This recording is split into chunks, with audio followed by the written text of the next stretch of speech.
Muito bem, estamos aqui com o livro Estudando a Mediunidade, o capítulo é o capítulo 31, Comunhão Mental. Olha lá, capítulo 31,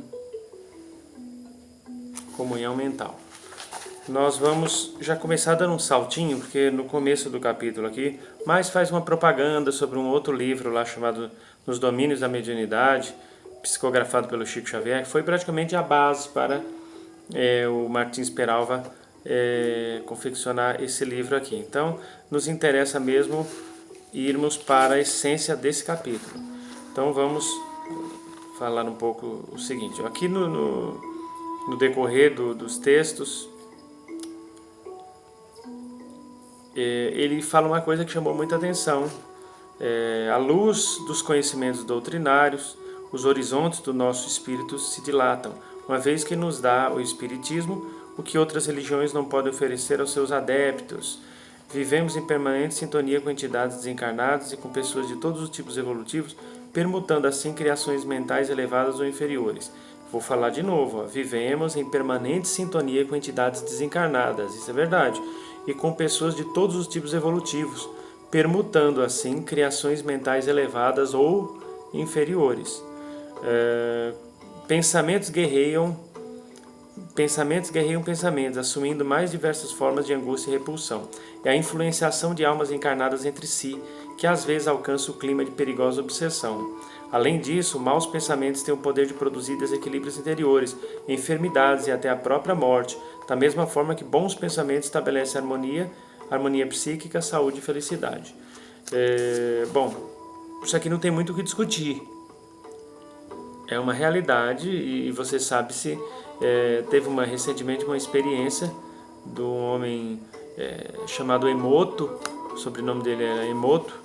Ele fez umas experiências acerca de moléculas de água. Ele era um fotógrafo, tem gente que chamava ele Dr. Emoto, cientista, mas não era bem um cientista, né? Um pesquisador que seguiu uma intuição de pegar água e submeter a água a determinadas condições psíquicas pela palavra. Então ele pegou algumas garrafas, colocou água e involucrou essas garrafas com algum tipo de coisa que as cobrisse, mas com palavras escritas na garrafa, geralmente a mesma palavra para caracterizar a energia sobre aquela água. Então, por exemplo, pegou uma garrafa lá e colocou a expressão assim: te odeio, te odeio, te odeio, te odeio, te odeio, te odeio, e colocou aquelas expressões em torno da garrafa, cobriu e deixou lá por um tempo. Depois pegou outras garrafas e foi fazendo experiência. Com a garrafa era escrito: te amo, te amo, te amo, você é linda, você é linda, você é linda, a vida é maravilhosa, esperança, esperança, esperança, esperança. Aí na outra assim: desgraça, desgraça, desgraça, desgraça, doença, doença, doença, doença, vou morrer, vou morrer, vou morrer, vou morrer. Foi colocando para as garrafas e levou para fazer experiências com o microscópio. Provavelmente ele teve a ajuda de alguém, ele devia ter a equipe dele, que tinha conhecimento nessa área tecnológica, e percebeu que as moléculas que estavam sob efeito de palavras negativas tinham formas monstruosas, que eram as formas pensamentos que aquelas palavras traziam com elas. E as palavras de elevado padrão, de incentivo, de amor, de paz, mostravam figuras geométricas bastante harmônicas e simétricas. E aí a ideia dele foi a seguinte: se o nosso corpo tem quase 70% de água, o que os pensamentos não são capazes de fazer com as moléculas de água do nosso corpo? Essas moléculas de água do corpo vão virar o quê? Entendeu? Então assim, pelo pensamento, você define o seu padrão vibratório e, consequentemente, a sua saúde e a condição de vida, a sua qualidade de vida. Isso em tudo, a sua atmosfera, seu hálito mental, a gente já falou aqui sobre hálito mental, estudando o livro do Martins Peralva. Se você quiser ter acesso aos outros vídeos, entra aí no nosso canal, vai lá em playlist e procura a playlist Desenvolvimento Mediúnico. Lá nós teremos todos os capítulos deste livro e outras coisas ensinando sobre desenvolvimento mediúnico para você fazer da sua vida, da sua casa, do seu centro, do seu apartamento, do seu habitat natural, o seu centro. Tá? Bom, e a pesquisa do Sr. Emoto foi muito importante, que veio constatar o que as doutrinas de natureza espiritualista e espírita já sabiam. Quando ele fala aqui, né, que o espiritismo dá o que as outras religiões não dão, é exatamente essa ideia de que existe um mundo paralelo em constante simbiose com o nosso, aqui. O nosso não, porque a gente está aqui só de passagem, esse mundo físico não é nosso, mas com o mundo que nós estamos. Então, lógico, não é só a doutrina espírita que ensina isso, são todas as religiões de caráter transcendental, acabam ensinando isso aqui. Bom, então é muito importante selecionar aí bons pensamentos, lutar contra os maus pensamentos. Se não estiver conseguindo lutar sozinho, procure ajuda profissional e espiritual, tá? Porque certamente você está sob um guante obsessivo. Vamos lá. Tem uma parte aqui que ele mostra uma espécie como se fosse um gráficozinho, um organograma. Aqui, onde eu estou com o dedo, está escrito contatos mentais. E aqui, os maus pensamentos e bons pensamentos. Na parte de maus pensamentos está escrito, está aqui, ó, desequilíbrio interior, enfermidade e morte. E na parte dos bons pensamentos está escrito aqui, harmonia íntima, saúde e felicidade. Aqui ele vai dizer, né, que os maus pensamentos, eles são as raízes dos desequilíbrios interiores, das enfermidades e das mortes. Claro, nem todo mundo que morre é porque tinha mau pensamento. Chega uma hora que o nosso espírito ele tem que seguir o caminho dele, independente de ser uma pessoa boa ou não. Mas aqui ele está dizendo assim, que algumas causas de morte que podia não ter acontecido naquele momento, naquela época, daquele jeito, aconteceram por conta dos maus pensamentos que se materializaram conspirando em favor daquela tragédia ou daquela doença.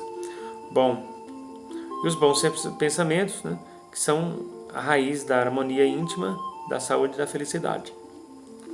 E da vida, consequentemente. Continuando aqui. Temos no capítulo em estudo o caso de um lar que, pela intercessão de uma irmã infeliz, está ameaçado em seus alicerces. De Anésia, esposa do irmão Jovino, dependerá grandemente a solução do grave problema. A sua conduta vai influir decisivamente para que as coisas voltem ao ponto de partida ou se agravem. Se as suas vibrações descerem ao nível da irmã que lhe ameaça a paz doméstica, a tendência é para piorar. Todavia, se souber compreender a infelicidade de quem envolveu o esposo em perigosa cilada, perdoando sinceramente dentro de algum tempo, Anésia e Jovino, já despertos para a execução de seus deveres, guardarão do atual incidente apenas a tênue lembrança.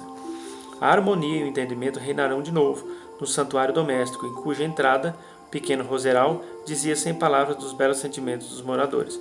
A fim de que tenhamos ideia de como se verifica a ação telepática, vejamos de que maneira André Luiz descreve um ambiente familiar assediado à distância pela projeção mental da mulher. O chefe da família, depois de apurar o nó da gravata vivamente colorida, bateu a porta estrepitosamente sobre os próprios passos e retirou-se. A companheira humilhada caiu em pranto silencioso sobre a velha poltrona e começou a pensar, articulando frases sem palavras. Negócios, negócios, quanta mentira sobre mentira, uma nova mulher, isso sim. Enquanto as reflexões dela se faziam audíveis para nós, irradiando-se na sala estreita, vimos de novo a mesma figura de mulher que surgia à frente de Jovino, aparecendo e reaparecendo ao redor da esposa triste, como que a fustigar-lhe o coração com invisíveis estiletes de angústia, porque a Anésia acusava agora indefinivelmente mal-estar. Não via com os olhos a estranha e indesejável visita, ou seja, a obsessora que estava ali. No entanto, assinalava-lhe a presença em forma de incoercível tribulação mental. De inesperado passou da meditação pacífica a tempestuosos pensamentos. Bom, aqui mostra, né, entregando-se desarvorada à aflição, possibilitava a Anésia a comunhão mental com a mulher. De longe, projetava seus pensamentos na direção do lar ameaçado. Vejamos como o assistente elucida o fenômeno. O pensamento exterioriza-se e projeta-se, formando imagens e sugestões que arremessam sobre os objetos que se propõe a atingir. Quando benigno e edificante, ajusta-se às leis que nos regem, criando harmonia e felicidade. Todavia, quando desequilibrado, deprimente, estabelece aflição e ruína. Naturalmente, o leitor indagará que uma certa ideia de que ficamos à mercê de influências estranhas à nossa vontade, e não existem meios de neutralizar as vibrações do ódio, e a resposta clara e lógica que se encontra nas próprias palavras de Aulus: a melhor maneira de extinguir o fogo é recusar-lhe o combustível. O combustível que alimenta o ódio é o próprio ódio. O seu antídoto é o amor, que expressa no perdão incondicional do filho do entendimento evangélico. Então, assim, apliquemos à própria vida o conselho de Jesus. Não são os sadios que precisam de médico. A paz e a vitória pertencerão em todos os problemas, em todas as lutas. Aqueles que, amando e perdoando, exemplificam na conformidade de seus próprios recursos espirituais os preceitos do Divino Amigo. Teríamos assim os seguintes meios de neutralizar a influência antifraterna de nossos companheiros de caminhada, ou seja, teríamos assim como neutralizar a influência dos obsessores na nossa vida. Aí ele coloca aqui 3 tópicos: o amor e perdão para os adversários, ou seja, para os obsessores, nesse caso, auxílio aos perseguidores, ou seja, de certa forma, pedir para que os bons espíritos acolham esses obsessores e os levem para a luz, e oração pelos que nos caluniam. A prática de tais virtudes, ainda difíceis de serem exercidas com espontaneidade, outra coisa não seria senão obediência às determinações do Mestre, no Mestre Jesus, no caso, no sentido de orarmos por aqueles que nos perseguem e caluniam. Tá, tudo isso é muito bonito, muito bom, mas precisa ter uma metodologia, tá? Sem método você não consegue fazer isso. Então veja bem, se uma pessoa ela está sob efeito de obsessão, a melhor coisa que ela precisa fazer é buscar ajuda espiritual. Uma pessoa entrou em contato comigo dizendo que ensinaram ela a pegar um pouco de sal grosso, diluir na água morna e acender uma vela branca para acima da cabeça, de uma posição alta, para os anjos e para o anjo de guarda, rezar um Pai Nosso pedindo para o anjo de guarda abençoar aquele banho e tomar aquele banho do pescoço para baixo e depois esperar secar sozinho no corpo, vestir uma roupa e não sair mais de casa naquele dia. E se tinha que fazer isso quantas vezes? Então vamos lá. Vamos lá. Tem uma série de coisas aí nessa receita que passaram que são assim infundadas. Vai ajudar? Vai. Principalmente pela fé de quem fizer isso. Mas as coisas têm que ter um fundamento, gente. Porque senão chega uma hora que a pessoa começa a fazer as coisas e não sabe por quê. Primeiramente, ninguém tem um anjo de guarda, tá? Tudo no universo é o sagrado masculino e o sagrado feminino. Então nós temos um casal de anjos guardiões que nos é cedido desde a origem do universo. Esses anjos, que são espíritos extremamente antigos, experientes e evoluídos, nos acompanham e não tem nada a ver com orixá ancestral. Orixá ancestral é uma coisa, anjo guardião é outra, embora todo mundo tenha as duas coisas, mesmo que não admita. Os seus anjos guardiões não é obrigado a você saber os nomes deles, o que importa é que eles te conhecem.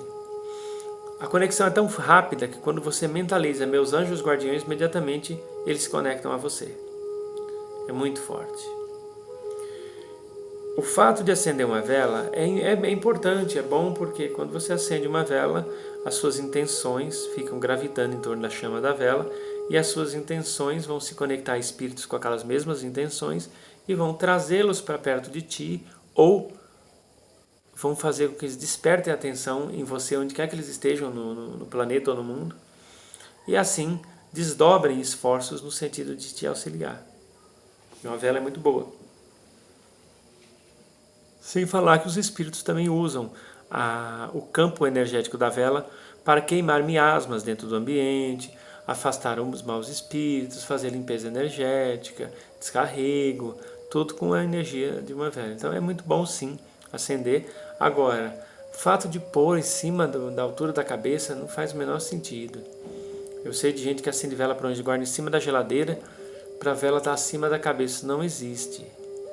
Então, você pode acender a vela no chão, onde for, que não tem problema nenhum. Tá? Não tem problema nenhum. Nenhum. Tá? Não existe esse negócio, é superstição. Então, se você quiser seguir esse conselho que a pessoa te deu, tudo bem.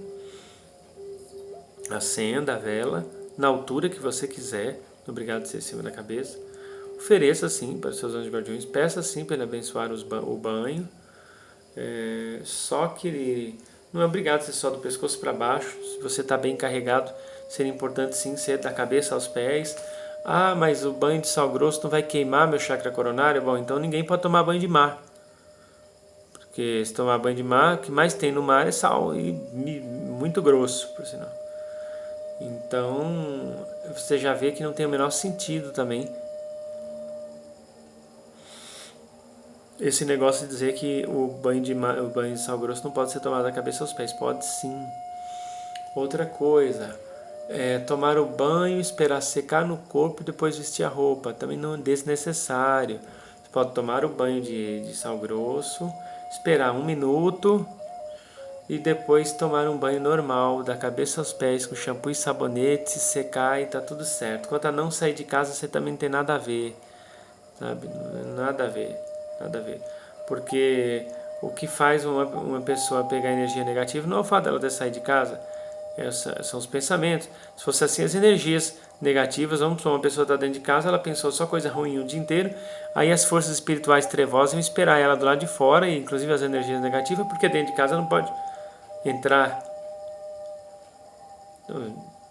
Então, assim, às vezes ficar dentro de casa é até pior, dependendo do tipo de família que tem e do ambiente que vive. Então, não faz sentido esse negócio, tomar o banho e não sair mais de casa. Não existe isso. Pode sair normalmente, problema nenhum. Ah, mas é porque depois pode pegar sujeira energética. Não é o fato de você ir para a rua ou para algum outro lugar que vai fazer você pegar sujeira energética, é o pensamento. Você tem um certo tipo de pensamento baixo, você atrai para onde você está as energias. Não precisa evitar ir lá onde elas estão. Elas vêm até você, você evitando ir lá ou não, pelos seus pensamentos você atrai essas energias e espíritos. Não é o fato de você evitá-los que vai livrá-los deles.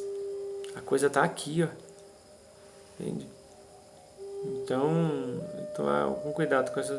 O ideal, depois de fazer uma coisa dessas, o banho com a vela para os anjos de guarda, tudo, procurar um lugar para o aprendizado fraterno edificante. Porque você tendo um aprendizado fraterno edificante, você vai evoluindo mais. E os bons espíritos dignos obreiros do Cristo ou de qualquer outro ser evoluído, dignos obreiros de Krishna, dignos obreiros de todos os Budas, dignos obreiros de Meishu Sama, dignos obreiros de Akhenaton, dignos obreiros, sabe, de Kuan Yin, dignos obreiros do Mestre Saint Germain, enfim. O ser búdico, o ser iluminado que você vai atrair, ou os falangeiros dele, vai depender da sua afinidade, a afinidade vibracional que você tem com eles. Tá? Mas o ideal mesmo, se você está com algum problema assim, de falta de concentração, dificuldade para fazer suas orações, as coisas não vão para frente, embora você já tenha feito um monte de coisa, é procurar um lugar onde você tenha a oportunidade e o espaço de estudar semanalmente as coisas edificantes. Aí as coisas vão melhorar para você. Pode não ser da noite para o dia, mas vão melhorar para valer. Muito mais interessante do que certas melhoras temporárias. Tá bom? Então é isso. Desejo a vocês muita paz, muita luz. E até a próxima oportunidade, se Deus assim nos permitir. Se inscreva no nosso canal não é monetizado, nós precisamos da sua inscrição. Nunca vai ser monetizado esse canal, tá bom? e divulgue esse vídeo àqueles que você sabe que tem amor pela doutrina e pela Umbanda, pela doutrina espírita, pela Umbanda, pelos conhecimentos esotéricos, tá bom? Eu sou o professor Hernani, te desejo muita paz, muita luz e até a próxima oportunidade, se Deus assim nos permitir. Quiser dar sugestões de temas aí pra gente gravar aqui no canal, só mandar um zap aí pra gente, DDD 11, telefone 965-519042. Muita paz e muita luz.